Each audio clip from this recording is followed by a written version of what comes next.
Dear student, today I am back again. I am Mustafizur Rahman, lecturer, ICT, Rajputara Model College.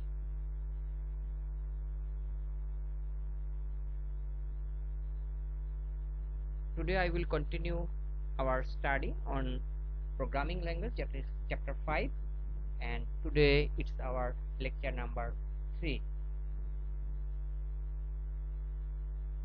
In our last class we have focused on steps of program design development and basic idea of algorithm and flowchart, and we have already know the basic symbols that used for drawing flowchart and definition of algorithm, some characteristics of algorithm, and we have draw a flowchart and algorithm for adding two numbers, finding summation of two number. We have already did this. After today's class we will able to answer the following question, that is rules of drawing flowchart. We have already drawn some flowchart but unofficially, but today we will know about the official rules of drawing flowchart. Then we will write draw flowchart and write algorithm for determining average of three number. Then we will write algorithm and flowchart for determining various shapes, calculate various area of various shapes like triangle. Then we will draw a flowchart to find out larger between two number and also three number. Then we will start from the basic idea of loop. After that we will draw some flowchart and algorithm for determining summation of series by using that loop. Okay, let's start. Rules of drawing flowchart. At the beginning of the flowchart we must mention its name and sometimes date of the flowchart. The symbol size, that can be changed. Someone write in big size, someone write in small size, that does not matter, but symbol cannot be changed, shape cannot be changed, but size can be changed. We will follow from top to bottom direction and then left to right. Inside the symbols we will write in short form and in a easy form that everyone can understand. We will not use some specific language symbols. We will use just simple English. Here is an example. There are intersection. There may be some intersection between two flow line, but we must avoid this. And I will show you some technique for avoiding this. Maybe connection symbol can be used to avoid this kind of situation. Flow lines that should not be intersect each other, like I have shown in the below. Even sometimes if intersection is occurred, that does not mean they have some relationship. We will mention necessary remarks or comments with our flowchart. Now let's start in practical how to draw a flowchart for calculating average of three number. First we will start the flowchart. This is the starting symbol or beginning. You can write begin also here, that does not matter. Start, begin, everything is okay. Then you don't know the three numbers, so you need to take input these three numbers. So I am using input symbol. Input ABC. ABC are three numbers. That is, I am going to take input. You can also write XYZ, ABC, number 1, number 2, number 3, etc. Other than input, the word input, you can also write read ABC, take the value of ABC, something like that. That will also do. Then I am calculating their sum. S means summation. A plus B plus C, and I am keeping the result summation in S. So I have used a processing symbol here because this is calculation. Then another calculation symbol is used. I am dividing sum by 3 because there were three numbers, and I am calculating the average by dividing sum by 3. So I have get get the result, I am printing it, print average, and I have nothing to do else more than, then I am going to stop it. Now for the same problem, suppose this figure is a stamp for you, and by seeing this stamp you need to write algorithm. In our last class we have discussed both algorithm and flowchart are problem solving technique. Algorithm is descriptive type and flowchart is a visual form. Okay, I am starting algorithm and I am writing this solution by using some steps. In the first step I am going to start. In second step I am going to take A, B, C as input. In third step I am calculating the sum by adding A, B and C. In fourth step I am calculating the average by dividing sum by 3. Then now I am going to print average and stop. It's very simple actually. It's very simple algorithm. Later we will also see some complex example. Now here we see another example. There is a triangle and the area depends on its 3 sides of this triangle. ABC is, so you need to calculate semi-perimeter first. Semi-perimeter as A plus B plus C divided by 2. This is the formula for calculating semi-perimeter. Then I am going to use this semi-perimeter to calculate the area using the following formula, that is root over S into S minus A into S minus B into S minus C. So what you need to know, what is your input to find out the area? First of all, you need to take ABC, 3 sides of the triangle. Then after taking input ABC, you are going to calculate semi-perimeter. How? A plus B plus C and divided A plus B plus C by 2, then you will calculate the semi-perimeter. Then I am using another processing symbol for writing the following formula to calculate the area. Yes, of course you can use a big processing symbol and write both lines in a single box, that is also will do. Then I am printing area and stop. So this is also very simple example. You can write algorithm for this problem. Now we will start condition. Before condition, all the example I have shown you, these are the just sequential structure. They are taking some input, then calculating and showing output. There is no condition.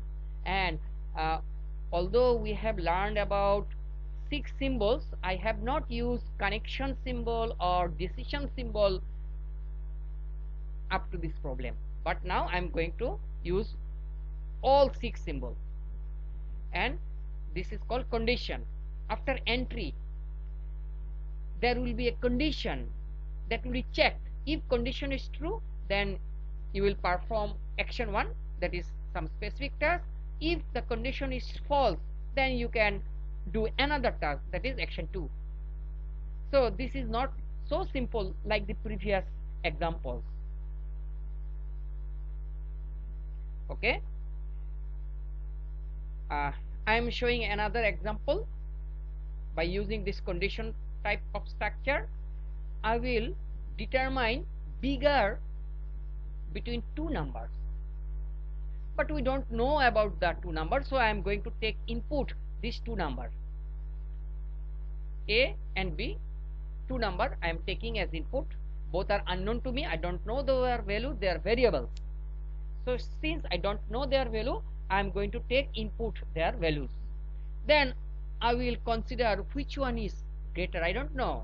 I need to take some decision. I am putting the condition inside decision symbols, and I am asking, is A greater than B? What is your answer? Maybe A is greater, maybe not A is greater. In that case B is greater. Okay, suppose I am telling you A is greater, A is 10. Say A is 10 and B is 7. So the answer is yes, 10 is greater than 7. So you need to print A. A is larger, print A. Okay, but since we don't know the value of A and B, we will also consider another case where A is 10 but B is 17. Then what will happen? Is the answer same for you? No, because 10 is not greater than 17. That's why your answer will be no. So you need to print B. 17 is greater than A. A means 10. So answer may be A, maybe answer B. Now you need to conclude this. How many times you want to stop? There is two results, either A or B. You need to conclude this by using this connecting symbol. In our last class we have seen connecting symbol, but we did not use it. Today I am using it, a connection symbol. Okay, now let's try to write algorithm for this problem. Consider this slide as a stamp. Okay, now first step, start. Second step, input A and B. What will be third step? Okay, again look back in third step, that is A greater than B? Okay, I will ask this question in such a way, but now I am telling you the step 3. If A is greater than B, then print A, otherwise B must be larger, so print B. So in this case both A and B is considered. Whatever it is, whichever is larger, that will be printed, and stop.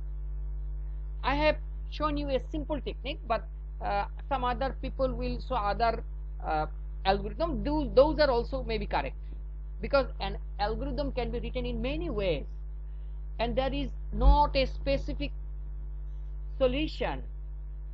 Maybe some people will solve this problem in 5 steps, 6 steps. That will also do, but my target is to use some simple technique, short form, that will be easier for you to understand. Okay, now I am giving you an algorithm and you will try to draw a flowchart. Of course I will help you.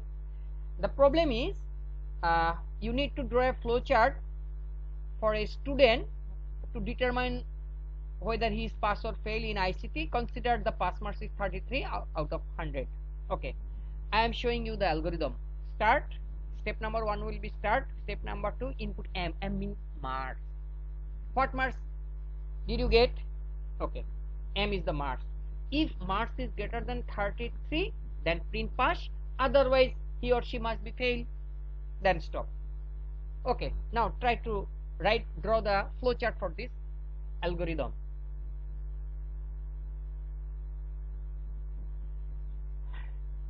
Input M, then what should I place? A condition, a decision symbol. Is M greater than or equal to 33? If yes, then print pass. If no, then he or must be failed, then stop. Very simple solution. Well, in the decision box I did not write is, the word is. You should write it, but without is word it will also do. Question marks is enough. But if you give is, if you place is M greater than 33, that will be better. Here is a homework for you. In annual sports, students of 11th class are divided in 3 groups, A, B, C. Student having roll long 1 to 30 will be in group A, 31 to 60 will be in group B, and 61 to 100 they will be in group C. Now you need to draw a flowchart to depict the scenario that is in the SAM. Okay, I am helping you by telling some clues. What you need to take as input and what is your output? I am asking you what is your role. You will answer 10. I will say okay, go to group A. If you say my role is 60, then I will tell you you are assigned to group B. If you tell me your roll long is 70, then you must be go to group C. So roll long, that is R, that will be input, and you will place some condition that will send you to either group A or group B or even group C. Okay, another example, that flowchart will determine largest among three numbers. We have already seen larger between two numbers, so it will be easier for us. I am taking input A, B, C. Now I am considering A and B. I am considering only A and B, not C now. Okay, if A is greater, then can we declare A is the largest? No, because we have not still compare A with C. So I will compare A with C. If in this case A is winner again, then obviously A is the largest one. But who knows, C may be also largest. In that case, C will be largest. So from the beginning, I am starting again. I am considering A and B. If A is larger, then B is quite. We will not consider about B. I am taking only A answer, and I am going ahead with A. Now I am comparing A with C. If in this case A is again larger than C, then I will print A. Otherwise C must be larger, because B is out of picture still now. But who knows, maybe B is larger. In that case, I will consider B with C. If B is larger, then print B. If not B larger, then who is larger? Obviously C. So result can be either A, either B, or C. So they are based on their values. I can find out who is largest, but this flowchart will work fine. Okay, now stop. Okay, now I am going to show you algorithm for the previous solution. I am taking ABC as input. Step 1 and 2 is completed. Now if A is greater than A and B, then A is largest. If A is not, if the previous step 3 is false, then B can be also largest. If B is greater than B and C, if B is greater than A and C, sorry. Okay, if not, who is remain? C is remain. In that case, you don't need to consider C with A and B, because else in step number 5, else will work only when step 3 and 4 is false. If step 3 and 4 is false, then there is only answer, that is C. Stop. There are also another solution, many solution, but I am showing you the simplest one. Okay, now what are the output of these two flowchart? The first one, print Dhaka, and it will print Dhaka only one time, and the second problem, print Dhaka 2 times, that will show Dhaka word 2 times.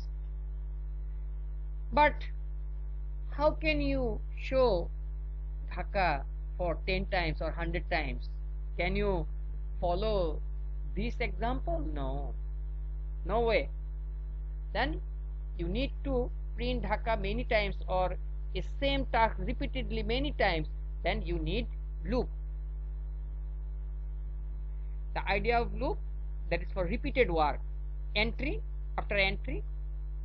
In a program, there will be a condition. If condition is true, then action will be taken, and it will be continuous process until exit. Whenever the condition is true, it will continue to work. If the condition is false, no, then exit from loop. Loop can, this red area, that is the inside the loop. Okay, here I see another example of loop.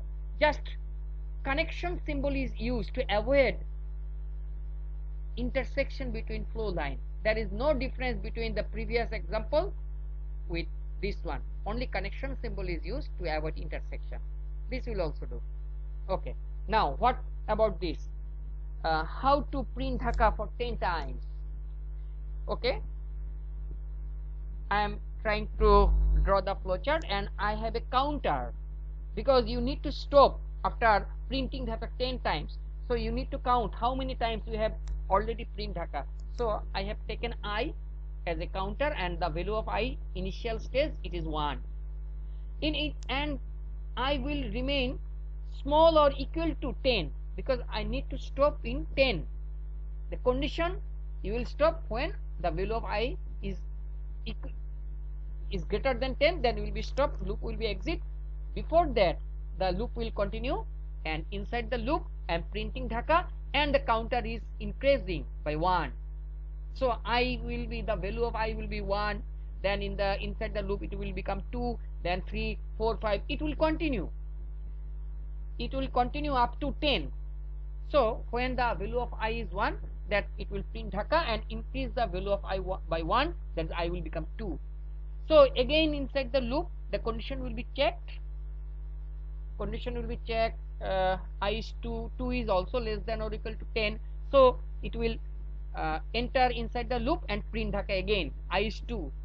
Then I will become 3, I will become 4, 5, 6, 7, and every time it will print Dhaka.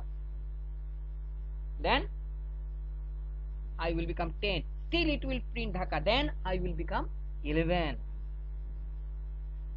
Okay. So it will not enter. 11 is not less than or equal to 10. So we will go outside, exit the loop and stop. Okay. So if you try to write down the algorithm, I am helping you by giving the step number, and you just need to write down in written form to find out the algorithm for this problem. Okay, now another question. What is the output of this flowchart? Okay, here counter is C and I have started the initial value of C from 2. Okay, now the decision symbol come. C is less than 23. Okay, is 2 less than 23? What is your answer? Yes. So print C, that means 2 will be printed. You see the answer, 2 is printed, and the value of C is increased by 3. Okay, so C will become 5. 2 plus 3, 5. The previous value was 2, now 3 is added, so C will be 5. So try to enter the loop again. 5 is 5 less than 23? What is your answer? Yes, 5 is less than 23. So I am printing C, that means 5. Then what will be the value of C? It will be increased by 3. 8 is 8. Again try to check the decision symbol, the condition, is the condition is fulfilled, satisfied with the value of 8? Yes, then it will print 8, then it will print 11, 14, 17, 20. Then what will happen? What is the value of C now? It is 23. But what, check the condition carefully. Is 23 less than 23? No. So that will exit and stop. Now very careful about this solution, about this problem and its solution. You need to calculate summation of the following series: 2 plus 3 plus 4 plus 5. What is the starting value of counter or I? It is 2. What is the last element of this series? It is 5. What is the common difference among this number? 1. 2 plus 1 3, 3 plus 1 4, 4 plus 1 5. So the common difference is 1. Okay, I am going to start. What is S? S means summation. At the initial step I have initialized the value of S into Z. into 0. Why? Because otherwise if you don't give s any value, if you implement this in programming language, then this variable s, that is the short form of sum, it may hold some garbage value, so you will not get the correct answer after solve the problem, after the program is running. So I have initialized the value of s into 0, so there is nothing inside the sum, and I have started I, that is the counter, from 2. The first element is 2. Okay, is I less than or equal to 5? The 5 is the last element and I is the first element, 2. So tell me whether 2 is 2 less than or equal to 5? Yes. So enter the loop and add sum equal to sum plus I. The bold s, that is the new sum, and the regular s, that is the old sum. The old sum is 0. So 0 is added with 2, and increasing, I is increasing by 1. So 2 will become I, the value of I was previously 2, and it will become 3. Okay, so I is become 3, 4, 5 like this, and the loop will be iterate or repeated. Okay, after a certain time, that means the value of I 2, 3, 4, when it will become 5, it will work, but when it will become 6, the loop will exit and it will print the value of sum and stop. Well, I am showing you the internal work of this flowchart. Look at the arrow. I have started sum 0 and I equal to 2. Now I am going to check the condition is whether the condition is correct or not. Yes, I is 2 and I am checking the condition, and condition I is less than or equal to 5. Okay, is 2 less than or equal to 5? What is your answer? Yes, I is 2 is less than or equal to 5. It will true. Then I will calculate s equal to s plus I. What is the value of I and s at the initial stage? S is 0, I and 2. So that will be added, and new sum will be 2, because 0 plus 2, that is sum will be 2, and I is increased by 1, so I is become 3 other than 2. From 2 it has become 3. So continue with the value of I 3. Is 3 less than or equal to 5? Yes. Again enter inside, go inside the loop and add s plus I, that means 2 plus 3. 2 plus 3, that is 5, and I, that was 3 previously, now it has become 4. Okay, again try to enter inside the loop with the value of I is 4. Is 4 less than or equal to 5? Yes. Then go inside the loop, add s plus I, that is 4 plus 5, that is 9, and I has become 5. Is 5 less than or equal to? Less than or equal to 5? Yes, equal to 5. Then go again, in this time s is 14 and I is 6. Now I is 6, and you cannot enter with 6 in the loop, so you need to exit. So what is the last value of s that will be printed? That is 14. Okay, now it is your homework, and in this example there is no start and stop, but when you are going to draw the flowchart, you must need to draw start and stop symbol. Okay, then input n, you don't know the value of n, so you need to take n as the input. So another step is added. Then s equal to s plus I equal to 1. These are within, this will be inside the loop. Okay, when the value of I is less than n is the last value, less than or equal to n, it will repeat step 3. 3 means s equal to s plus I equal to I plus 1. This line, step 3, that will be inside the loop, must be. Then whenever until the loop is exit, it will continue, and when the loop will exit, then print sum. Okay, now another example, but this example is with exponential value of I. Here we see the changes, for you need to change it at the step 4, s equal to s plus I to the power 2, but you can also write another form, s equal to s into s equal to s plus I into I, that is also I square. Here the first element is 2 and last element is 20, so there is some homework for you.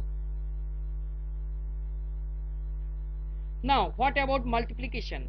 In multiplication I have considered m from multiplication, not s, and the initial value must be 1, otherwise if you consider m equal to 0, then it will always produce 0, because multiplication with 0 will always produce 0. So I have considered m from 1. Others are as usual. Okay, there are some homework for you. I hope you will able to complete this homework. Okay, thanks for following me.